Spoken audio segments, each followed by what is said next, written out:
Battlefield 6's multiplayer isn't anything new. In fact, in many ways, it's just what players have been begging for several years. A return to the golden age of the franchise with lots of inspiration from Battlefield 3 and 4. And with that in mind, the latest title feels more like a greatest hits of the franchise than anything uniquely groundbreaking. It's a return to role-playing as a nameless soldier in a conflict that is much bigger than any single player, and a multiplayer experience that's greater than the sum of its rather predictable parts. Battlefield 6 isn't the most revolutionary game, but it's likely the most satisfying shooter the industry has seen in a generation, as it's a phenomenally executed iteration on one of gaming's greatest icons. Buckeyes is a player who wasn't gifted the game early, flown to events, nor jumped over from COG for a paycheck. That's how I'd best describe the Battlefield 6 multiplayer experience. A beautiful, albeit predictable, return to form. A game that shows that sometimes getting back to basics, listening to fans, and not trying to reinvent the wheel is what's best. It's evolution instead of revolution, which has allowed the game to focus on execution and quality over gimmicks. But while I'm massively optimistic about the future of the game, I've certainly experienced some glaring issues across its gunplay, performance, and overall balance. So if you enjoy in-depth reviews and discussions on all things Battlefield, drop a like, hit subscribe, and let's jump into a true and honest review of Battlefield 6's multiplayer offerings.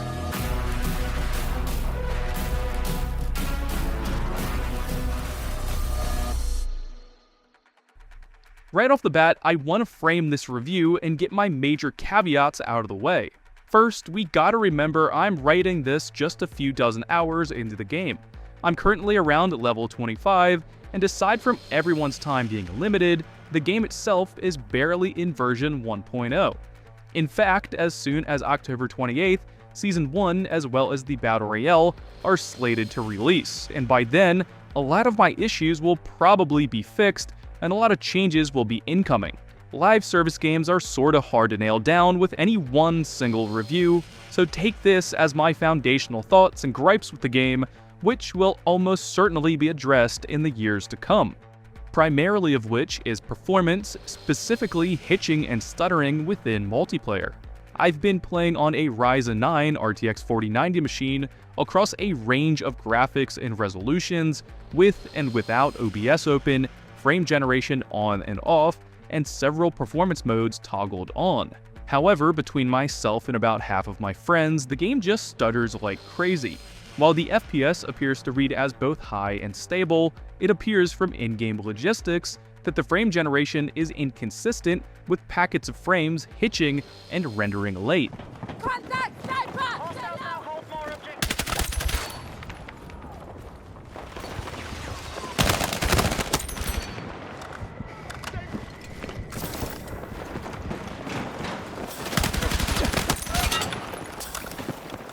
This single issue has really soured the experience of a rather stable game overall. Load times, graphics, and servers have all been great, but when the going gets hectic, it hitches like all hell for some players. Aside from this, I was fortunate enough to not experience the EA app issues upon release, though some other creators like Crash Games and many of my subs were not as fortunate. It appears that the EA app wasn't recognizing people's purchases and thus locked them out of the game. Now, while both of these issues are bad, I'm going to try to look past them during this review, as the game is much more than a few day one issues. However, at the same time, if things like performance continue to be an issue, expect a precipitous falloff in players over the next few weeks. But with that out of the way, let's kick things off with perhaps the best part of the experience. Now, while the action of the multiplayer is phenomenal, I gotta start by appreciating the level of depth and detail actually put into the game's progression and customization, an area the franchise has been lacking in since at least Battlefield 1. Whether it be an entirely reworked player XP system, earnable weapon skins, or dozens of unlockable attachments per weapon, the game is offering a lot more content for players to work towards than prior titles, with a progression system that feels like a mix of Halo Reach's ranks and Apex Legends achievements, with player cards and class mastery being the standout moments, although the game has sadly foregone ribbons and medals. But in general, it feels like we finally have a game that allows hardcore players to show off their Battlefield identity with mastery challenges that reward specific cosmetics based around a particular playstyle, while also having enough breadth to allow more casual players to constantly be working towards new items via incremental rewards. Throw in the new gunsmith and you've got the deepest player and loadout customization we've ever seen in the franchise, and what I believe was the biggest missing piece of the puzzle from Battlefield 1, 5, and 2042, although the weapon customization is still a watered-down version of something like Call of Duty or Ghost Recon. Across the board, players have honest in-game rewards to work on, with weapon skins, player cosmetics, mastery badges, titles, and so on, that all get displayed across player cards and squad screens. It really makes you feel more unique and the game feel more personal, which creates such a nice point of contrast between players, and is the sort of personal expression the players have been yearning for, instead of watching playable characters get shoehorned in that randomly have their sexuality or race as their defining characteristic. Player customization in this title simply boils down to a resume of who you are in-game, how you like to play, and your history throughout the franchise, with throwback dog tags and cosmetic homages to prior titles. I honestly have almost no gripes, aside from the progression perhaps getting convoluted at the higher levels, and the fact that weapon camos are tied to unique guns, not a straightforward progression like Call of Duty. Having to master a weapon you don't enjoy or isn't meta to earn a cosmetic for a different gun is a brutally stupid task to force on the players. But aside from that, I hope they keep extending the progression system, moving forward with new challenges and earnable cosmetics, while allowing the Battle Pass to take over as the linear progression. However, in general, Battlefield 6's multiplayer progression, rewards, and player expression is unmatched in the franchise, with awesome-looking character models to boot. A real huge leap forward and great foundation for the title's amazing gameplay, although there are some disappointing omissions, like the lack of ribbons, medals, and platoons.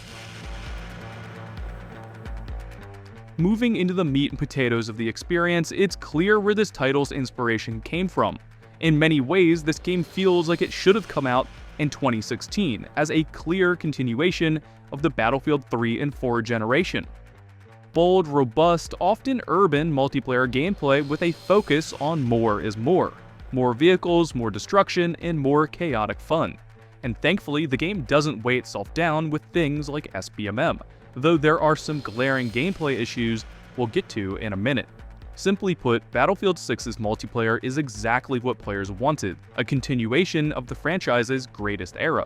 While some may call it predictable, I think you can easily spin to call it quality over quantity or consistency over gimmicks. Battlefield 6 is just delightful to be a part of, as it often forgoes the floaty, sterile, smooth vibes of 2042 in exchange for a cinematic and immersive experience, even if it's not always best for gameplay.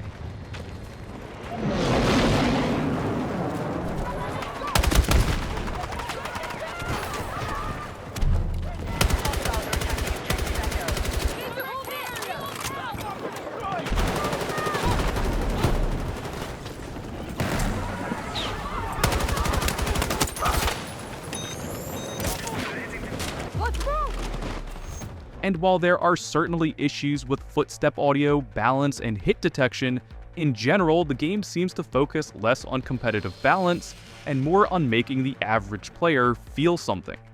The multiplayer is truly epic, though the game does lack the large-scale evolution and exchange for more intimate, small-scale moments, like a sledgehammer shattering through drywall or a helicopter smashing through an apartment building in New York.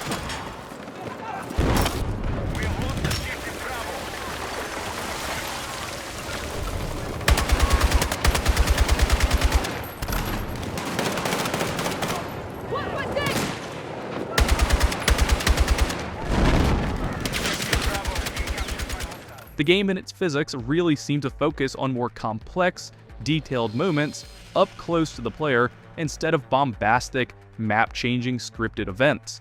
And I'm totally fine with that, though it definitely makes the game feel smaller than something like Battlefield 4 with its Shanghai Tower. In general, the map's destruction and player sandbox feel much more tight and intimate.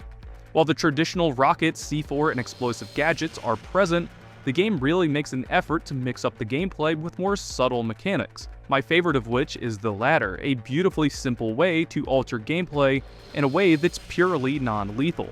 But what really makes these gadgets shine is the newfound complexity of the maps. In a lot of ways, Battlefield 6's maps feel very similar to Battlefield 3 or 4, but for those of us who've been around long enough, I think we can all see the difference. Battlefield 6's maps are often very porous and complex, with tons more small alleyways, intricate elevation, and dark corners to hide.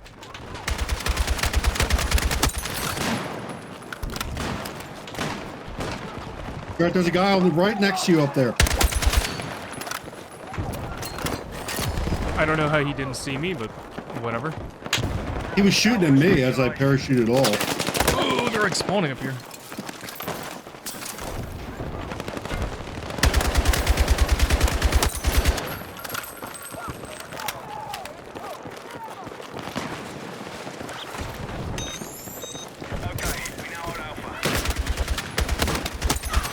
On the one hand, the new depth really adds to the sense of immersion, variety in gunfights, and possibilities of movement, especially with maps like Manhattan Bridge.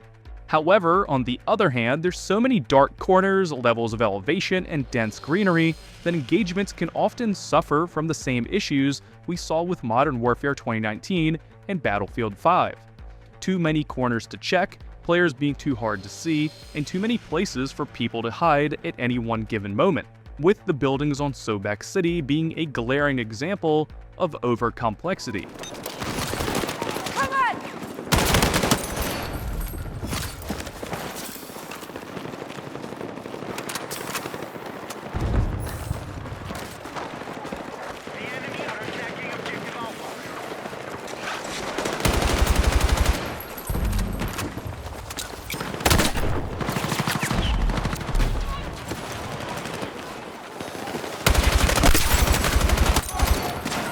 For infantry, sometimes it's best to just slow down, sit tight, and catch people who are playing more aggressively as they expose themselves during a push. But meanwhile, for ground vehicles, maps like Cairo or Manhattan Bridge are a death trap of hidden enemies, instantaneous rockets, and elevation they can't compete with. With the sprint speed being its lowest in years, the removal of tac sprint and nerf to player movement, Battlefield 6 is going to be a change of pace for a lot of players. And while I appreciate the more tactical pacing, I feel like the gunplay isn't as crisp as it needs to be. Whether it's server-side networking issues or fundamental problems with bullet spread and weapon consistency, I've often seen inconsistent feedback on weapon damage, unpredictable recoil patterns, and what feels like hit-reg desync.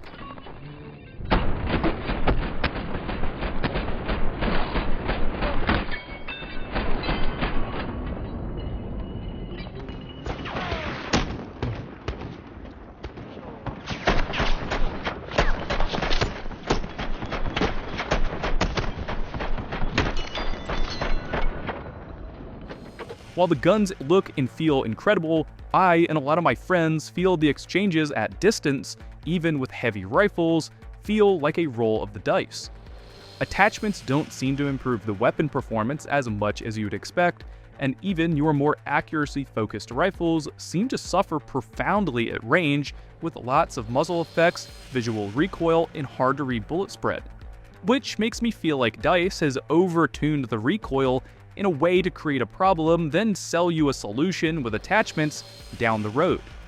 Now, while the devs are certainly trying to pull back SMGs and ARs from being able to cross-map, the best way I and my friends could put it is that it sometimes feels like the hitboxes seem to desync from players making hit reg, leading, and even bursting your weapon feel totally inconsistent, all on top of a more hectic visual recoil system than we've ever seen. Backside. Yep, I see one. See another one.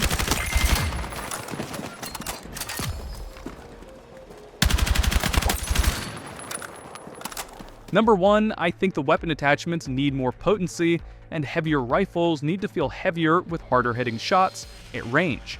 Second, simply bumping up the visibility of tracers may really help players understand what's happening, whether it's on them or something more nefarious. Add in the hitching I talked about earlier, and while the gunplay feels nice with beautifully animated weapons, the downrange effects seem to be a mess.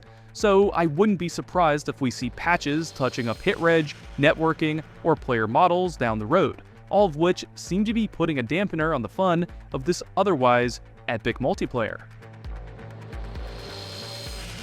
Now, jumping into my last topic, it's worth noting just how good looking this game is with a personality to match.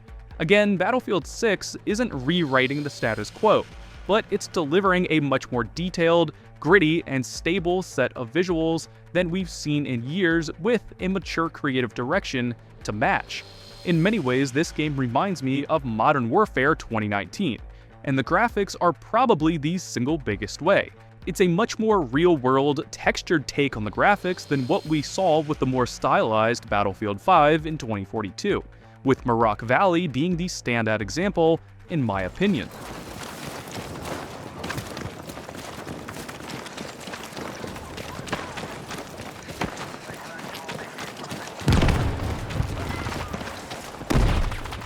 Vehicles and other hard surface models are also standout examples, but while the voice acting and player cosmetics are phenomenal, the actual human models are definitely the weakest link, with plasticky skin and dead eyes. Regardless, the game looks and sounds great, but more in a movie kind of way. Footsteps are often way too quiet, and visuals are often a tad too chaotic, especially when things like the grenade indicator look exactly like an orange spark with no icon or arrow. The game really prioritizes immersion over gameplay and really makes sure you see all the debris and hear the larger war instead of getting a clear picture of what's actually happening right in front of you. Again, all issues that can add up to make the gunplay more frustrating than it actually is. Now, these are all issues we've seen before, especially in games like Battlefield 5, and even in the beta, so I know the devs can solve them, but I'm worried they don't have the willpower after years of super casual fans giving feedback about how they think explosions and particle effects are pretty. So for now, I'll cross my fingers that they continue to hone in on a better balance of visibility and immersion, because the current state is just another addition mounting to a wall of issues stacking up against the game's balance. All in all, Battlefield 6 is off to an amazing start, albeit with some pretty glaring day one fumbles and concerns over legacy issues that have hurt games in the past. Gunplay and hit reg definitely need a closer inspection now that millions of players are filling the servers, and moving forward, maps need to be streamlined for the health of the gameplay. Player customization, expression, and cosmetics are already off to a great start, although I think attachments need a little more effectiveness, and legacy features like ribbons, medals, and platoons should make a return like dog tags.